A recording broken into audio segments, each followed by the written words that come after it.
अभी तक तो अमेरिका के राष्ट्रपति डोनाल्ड ट्रंप भी बार बार ये दावा करते हुए घूम रहे थे कि उन्होंने व्यापार का दबाव बनाकर युद्ध को रुकवा दिया। भारत पाकिस्तान की जो वॉर चल रही थी उनकी वजह से रुकी है, उनकी धमकी की वजह से रुकी है। लेकिन अब कहानी पूरी तरह पलट सी गई है, क्योंकि अब सिर्फ ट्रंप ही नहीं बल्कि ट्रंप के करीबी रिपब्लिकन सीनेटर लिंडसे ग्राहम सीधे तौर पर भारत को खुलेआम धमकी दे रहे हैं कि अगर रूस से तेल खरीदना बंद नहीं किया तो भारत की इकोनॉमी को बर्बाद कर देंगे। ये कोई छिपी बातचीत या बंद दरवाजे के पीछे की कूटनीति नहीं है, बल्कि लाइव टीवी पर खुलेआम कही गई बातें हैं। और इस पूरी बयानबाजी के बीच हैरानी की बात तो यह है कि भारत के वो तमाम धर्म रक्षक नेता जो हर मसले को हिंदू मुस्लिम बना देते हैं, देश का माहौल खराब करते हैं, आज गायब हैं। या शायद सच कहें तो उनके पास अब अमेरिका को जवाब देने की हिम्मत बची नहीं है। सोशल मीडिया पे जो नेता हर छोटी बात पर आग उगलते हैं, वो अब ट्रंप के खिलाफ एक लाइन तक नहीं लिख पा रहे। और वही प्रधानमंत्री नरेंद्र मोदी, जिन्हें लाल आंखें दिखाने वाला नेता कहा जाता है, वो भी अब आंखें चुराए बैठे हैं।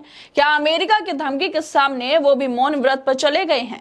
ट्रंप हो या उनके सहयोगी भारत को बार बार अपमानित कर रहे हैं, लेकिन बीजेपी सिर्फ तमाशा देख रही है।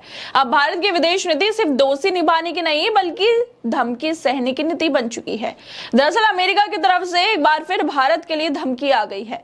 इस बार धमकी देने वाला रिपब्लिकन सीनेटर और डोनाल्ड ट्रंप के करीबी माने जाने वाले लिंडसे ग्राहम ने दी है। रूस यूक्रेन में चल रहे युद्ध को लेकर ग्राहम को लगता है कि रूस की रियायती कच्चे तेल के खरीद में भारत, चीन और ब्राजील देशों की हिस्सेदारी करीब 80% है। इनका लगातार व्यापार व्लादिमीर पुतिन की युद्ध को बढ़ावा देता है और यूक्रेन में संघर्ष को समाप्त करने के प्रयास को कम करता है।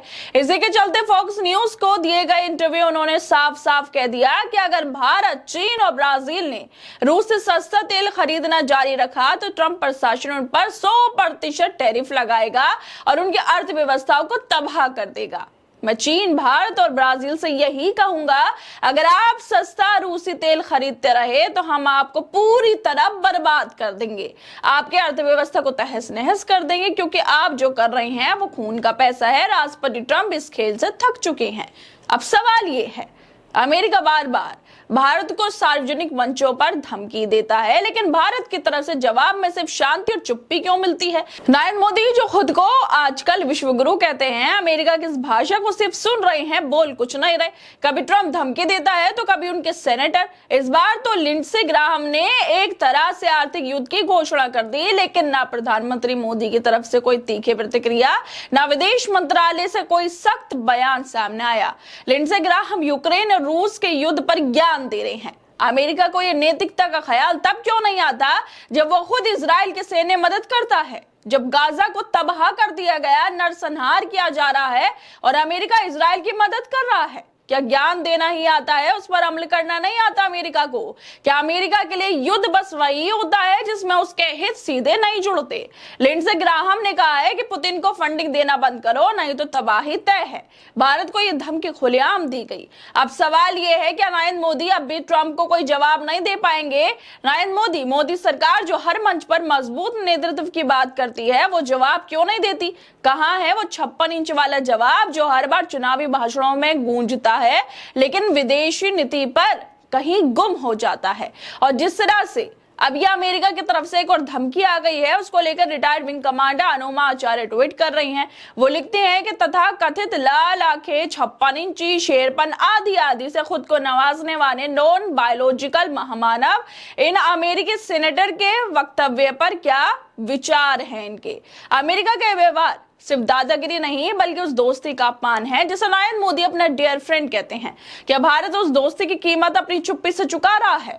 और सबसे बड़ा सवाल, विदेश मंत्री जयशंकर, जिनकी कूटनीति को सरकार डॉक्टरी डिप्लोमेसी बताती है, वह इस खुली धमकी पर खामोश क्यों है? एक ट्वीट तक क्यों नहीं किया? क्यों जयशंकर ये नहीं कहते हैं कि क्या अब अमेरिका भारत को आदेश देगा कि हम किससे तेल खरीदे, कब खरीदे और कितनी कीमत पर खरीदे?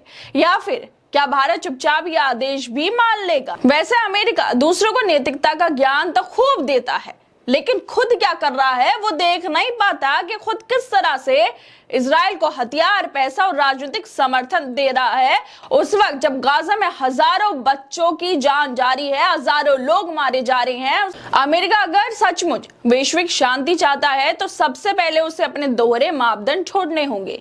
लेकिन शायद ये उम्मीद करना बेकार है, क्योंकि अमेरिका की नैतिकता उसकी जरूरत के हिसाब से बदलती है। और असली सवाल ये है कि क्या भारत और खास तौर पर प्रधानमंत्री नरेंद्र मोदी इस खुले अपमान का जवाब देंगे? क्या वो ट्रंप या उसके सहयोगियों से साफ साफ कह पाएंगे कि भारत अपनी विदेश नीति किसी के इशारे पर नहीं चलाएगा, या फिर हम सिर्फ वैश्विक मंचों पर विश्व गुरु की बातें करते रहेंगे, लेकिन जब कोई खुलेआम धमकी दे तब चुपचाप सर झुकाकर सहते रहेंगे?